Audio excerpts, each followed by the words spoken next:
Hello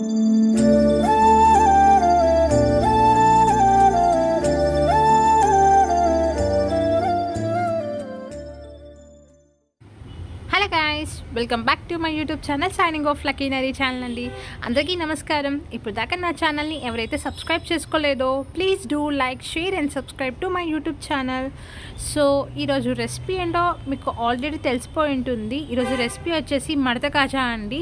మడత కాజాకి కావాల్సిన ingredients ఏమేమిటియో ఒకసారి చూసేద్దామా? Let's get start it. So మడత కాజాకి కావాల్సిన ఇంగ్రీడియంట్స్ వచ్చేసి ఫస్ట్ నేను 250 గ్రామ్స్ మైదా అనేది నేను తీసుకున్నానండి. So 1 table spoon of ghee, 1 table spoon of elaichi powder, ఒక చిన్న స్లైస్ లెమన్, అలాగే 3 టేబుల్ స్పూన్ ఆఫ్ కార్న్ఫ్లవర్ అనేది తీసుకున్నానండి. సో మడత కాజాకి కావాల్సిన ఇంగ్రీడియంట్స్ అన్నీ మీకు చూపించేశాను. సో ఎలా చేసుకోవాలో ఇప్పుడు చూద్దాం. నేను ఫస్ట్ ఒక బౌల్ తీసుకున్నానండి. ఆ బౌల్లో 250 గ్రామ్స్ మైదా అనేది యాడ్ చేసుకుంటున్నాను. సో మైదా యాడ్ చేసుకున్న తర్వాత నేను 1 టేబుల్ స్పూన్ ఆఫ్ గీ అనేది యాడ్ చేసుకుంటున్నానండి. మీ దగ్గర డాల్డా ఉన్నా యూజ్ చేసుకోండి. ఆయిల్ కన్నా కూడా గీ కానీ లేకపోతే డాల్డా కానీ ఈ రెండు అయితేనే ఈ మడత కాజాకి టేస్ట్ అనేది బాగుంటుందండి. సో నేను 1 టేబుల్ స్పూన్ అనేది గీ యాడ్ చేసుకున్నాను. సో ఇప్పుడు మంచిగా కలిపేసి ఆ గీ అనేది మైదాకి పట్టేలాగా మంచిగా కలిపేయండి. అలా పట్టుకుంటే విరిగిపోకూడదండి. అలా విరిగిపోయిందంటే మనం వేసిన నెయ్యి మొత్తం దానికి అబ్జర్వ్ చేయనట్టు ఇంకొకసారి మంచిగా కలిపేసేయండి. ఇలా నీట్గా కలిపేసిందంతా దీంట్లో మనము మళ్ళీ 1 టేబుల్ స్పూన్ గీ వేసుకొనేసి ఆ గీతో పాటు ఇంకొకసారి కలిపేసుకుందామండి. కలిపేద్దాం. గీ వేస్తేనే టేస్ట్ అండి. గీ లేదా డాల్డా ఈ రెండు వేస్తేనే ఈ మడత కాజా అనేది టేస్ట్ అనేది బాగుంటుందండి. కలిపేసేసామండి. ఇప్పుడు చిన్న చిన్న ఉండలుగా తీసేసుకుందాము. నేను ఈ పిండి మొత్తాన్ని ఒక 5 పార్ట్స్గా తీసేసుకున్నానండి.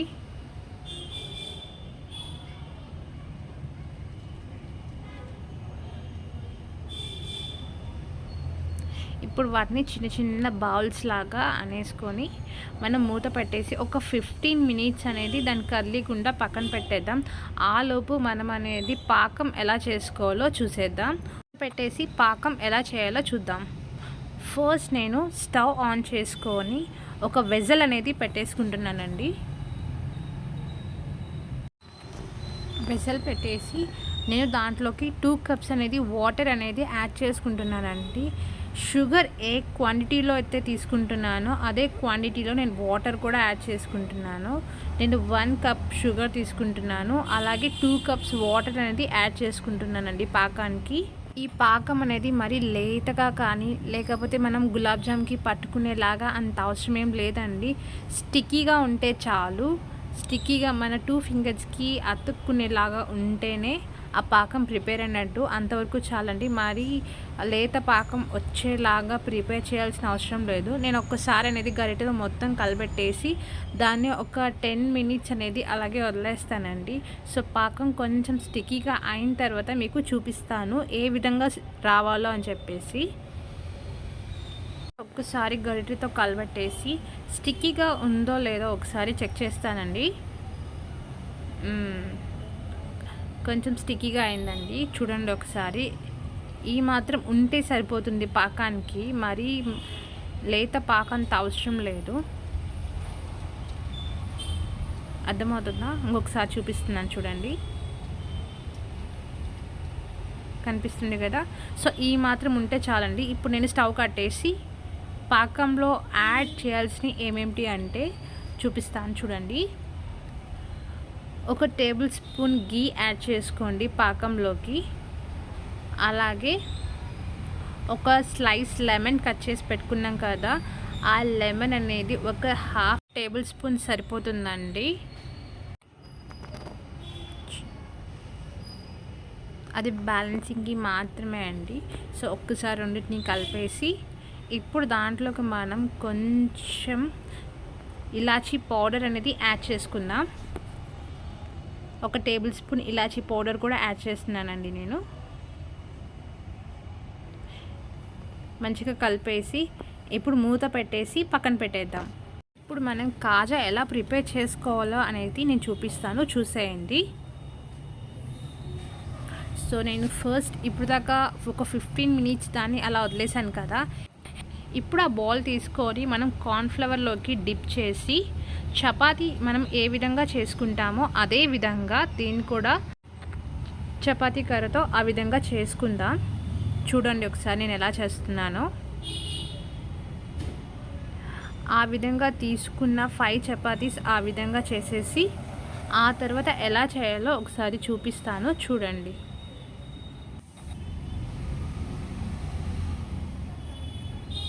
ఇది లాస్ట్ వన్ అండి. ఇప్పుడు మనం ఒక్కొక్క దానికి ఆయిల్ నీట్గా పూసేసి దాంట్లో కొంచెం కార్న్ఫ్లవర్తో కూడా అలా చేత్తోనే అనేసేద్దామండి. ఎందుకంటే కార్న్ఫ్లవర్ యూజ్ చేసేది క్రంచీ కోసం అండి. మనం మడత కాజా తినేటప్పుడు పై లేయర్ అనేది కొంచెం క్రంచీనెస్ కోసం మనం కార్న్ఫ్లవర్ అనేది యూజ్ చేస్తాం. ఇప్పుడు కార్న్ఫ్లవర్ పూస్తున్నాను.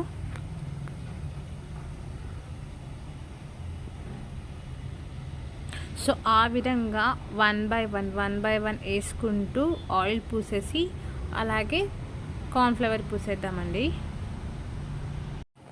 మనం ఫస్ట్ చపాతీ ఏ టైప్లో తీసుకుంటామో అదే సైజులోనే ఎక్స్టెండ్ చేసుకుందామండి. ఎక్స్టెండ్ చేసుకుంటే అన్నీ ఒక లెవెల్లో వస్తుంటాయి. సో దీనికి కూడా సేమ్ కొంచెం ఆయిల్ అప్లై చేసి అలాగే కార్న్ఫ్లవర్తో మనం అలా చేతో అనేసేద్దాం. మనం లాస్ట్ దానికి మాత్రం ఆయిల్ మాత్రమే పూస్తామండి. దాన్ని ఇప్పుడు ఎక్స్టెండ్ చేసుకొని దానికి ఆయిల్ మాత్రమే అప్లై చేద్దాం. కార్న్ఫ్లవర్ అయితే అప్లై చేయొద్దు. సో కార్న్ఫ్లవర్ అప్లై చేయకుండా ఆయిల్ మాత్రమే అప్లై చేయండి. ఈక్వల్ సైజులో తీసుకోండి. ఈక్వల్ సైజులో తీసుకుంటే మీరు కట్ చేసుకునే టైంలో మీకు కరెక్ట్గా పర్ఫెక్ట్గా కట్ అవుతాయి. ఇప్పుడు ఏ విధంగా అయితే ఫోల్డ్ చేస్తున్నానో మీరు చేసుకునేటప్పుడు కూడా అదే విధంగా ఫోల్డ్ చేసుకోండి. సో అలా చిన్నగా రౌండ్గా చేసుకుంటూనండి. చివరి దానికి కొంచెం లాగి దానికి వాటర్ అనేది అప్లై చేయండి. కొంచెం చేత్తోనే వాటర్ అప్లై చేసి దాన్ని క్లోజ్ చేయండి.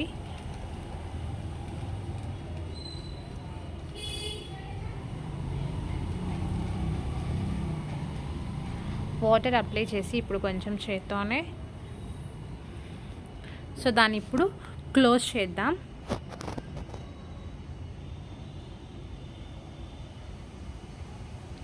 నేను ఏ విధంగా క్లోజ్ చేస్తున్నానో మీరు అదే విధంగా క్లోజ్ చేయండి. అప్పుడే మీకు మడత కాజా అనేది చేయడానికి పర్ఫెక్ట్గా అవుతుంది. ఒక చాక్ తీసుకొని చాక్తో కట్ చేద్దాము. నేను చాక్కి కొంచెం కార్న్ఫ్లవర్ అప్లై చేశాను. ఎందుకంటే కార్న్ఫ్లవర్ అప్లై చేస్తే ఈజీగా కరెక్ట్గా కట్ అవుతాయని చెప్పేసి కార్న్ఫ్లవర్ అనేది అప్లై చేశానండి. సో నేను అటు సైడ్ ఇటు సైడ్ కొంచెం ఎడ్జెస్ కట్ చేసి ఇప్పుడు నేను ఏ విధంగా కట్ చేస్తున్నానో మీరు అదే విధంగా కట్ చేసుకోండి. అలా అన్నీ కట్ చేసి పెట్టుకున్నాను. చూడండి ఎంత లేయర్గా ఎలా కనిపిస్తుందో. ఇప్పుడు వాటిని మనం చపాతీ కర్రతో 1-2 సార్లు అలా అనేసి వదిలేద్దాము. చూడండి నేను ఏ విధంగా అయితే అంటున్నానో చపాతీ కర్రతో మీరు అదే విధంగా మరీ ఎక్కువ ప్రెషర్ అయితే పెట్టద్దండి. పైనే 1 లేదా 2 సార్లు అలా అనేసి పక్కన పెట్టేసేయండి. అన్నిటినీ సేమ్ ఇలాగే అనేసేయండి. ఇప్పుడు మనం స్టవ్ ఆన్ చేసుకొని కడాయి పెట్టేసుకుందామండి.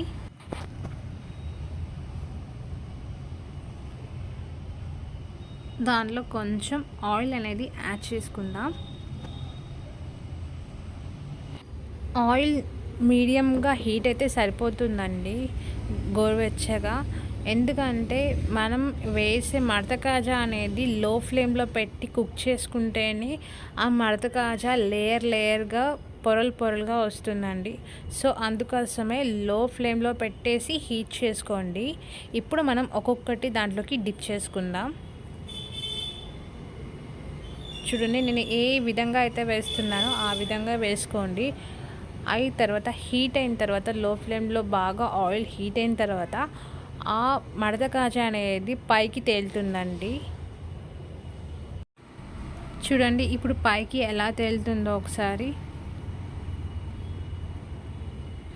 మనం మంచిగా గరిటెతో కలబెడుతూ అవి గోల్డెన్ బ్రౌన్ కలర్ వచ్చేంత వరకు ఫ్రై చేసుకోవాలండి. అప్పుడే టేస్ట్ అండ్ క్రంచీగా ఉంటుంది మడత కాజా అనేది. సో ఇప్పుడు ఒకసారి గరిటెతో కలబెడదాం. చూడండి బ్రౌన్ కలర్లో ఎలా వచ్చేసిందో. సో ఆ విధంగా రావాలండి. ఆ విధంగా వస్తేనే మనకి మడత కాజా అనేది పర్ఫెక్ట్గా కుక్ అయినట్టు. ఇప్పుడు మనం గరిటెతో వాటిని తీసేసేద్దామండి. తీసి మనం పక్కన పెట్టేద్దాము. ఇంకా మన దగ్గర ఉన్న మిగతావి కూడా వేసేసుకుందాం. చూడండి ఎలా ఉందో. ఆ విధంగా ఉన్నాయి మొత్తం వేసేసుకుందామండి. వేసింది నేను ఒకసారి మీకు చూపిస్తాను. చూడండి నాకు ఎలా వచ్చిందో. చూడండి కాజా ఎలా వచ్చిందో, లేయర్ లేయర్గా కనిపిస్తుందా? చూడండి బ్రౌన్ కలర్లో అయిపోయింది. ఇప్పుడు మనం గరిటెతో మొత్తం తీసేసి మనం బౌల్లోకి ట్రాన్స్ఫర్ చేసేసుకుందామండి.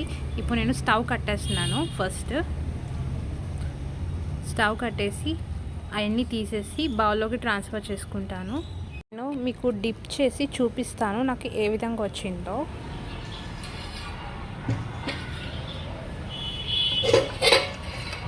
పాకం చూడండి ఎలా ఉందో.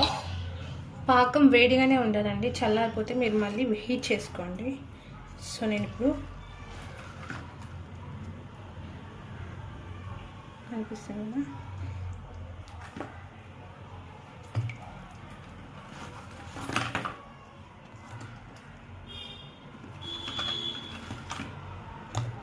ఎక్కువసేపు ఉంచితే మెత్తబడిపోతాయండి. సో ఎక్కువసేపు ఉంచొద్దు.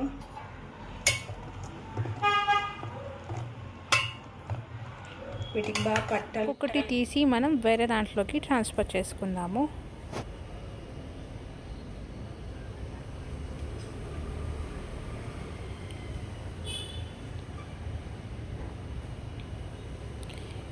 ఇప్పుడు నేను ఒకటి టేస్ట్ చేసి ఎలా వచ్చిందో మీకు చూపిస్తాను. ఒకసారి చూసేయండి. చూసారా ఎంత జ్యూసీగా ఎంత క్రంచీగా ఉందో. వేడిగా ఉంది కాబట్టి కొంచెం పొగలు వస్తున్నాయండి. ఇదే కానీ కొంచెం చల్లారిన తర్వాత తింటే చాలా బాగుంటుంది. వేడి మీద చాలా బాగుందండి. చాలా స్వీట్, చాలా అంటే చాలా బాగుంది. ఒకసారి మీరు కూడా ట్రై చేసి మీకు ఎలా వచ్చిందో నాకు ఒకసారి ఈ రెసిపీ అనేది చెప్తారా కామెంట్లో. చూడండి ఎలా ఉందో. వావ్ ఎంత జ్యూసీగా ఉందో.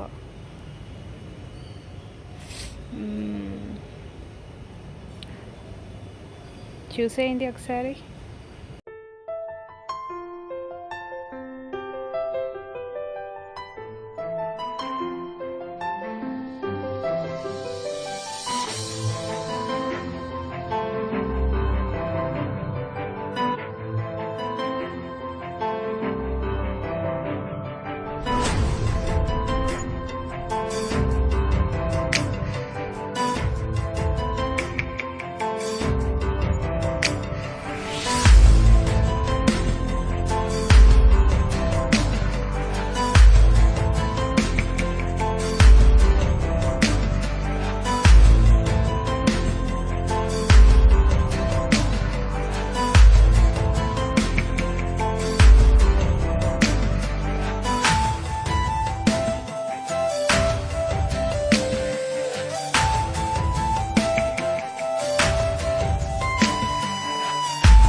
చూసేసారు కదా, ఇప్పుడు దాకా నా ఛానల్ని సబ్స్క్రైబ్ చేసుకోకపోతే please subscribe to my YouTube channel. Bye.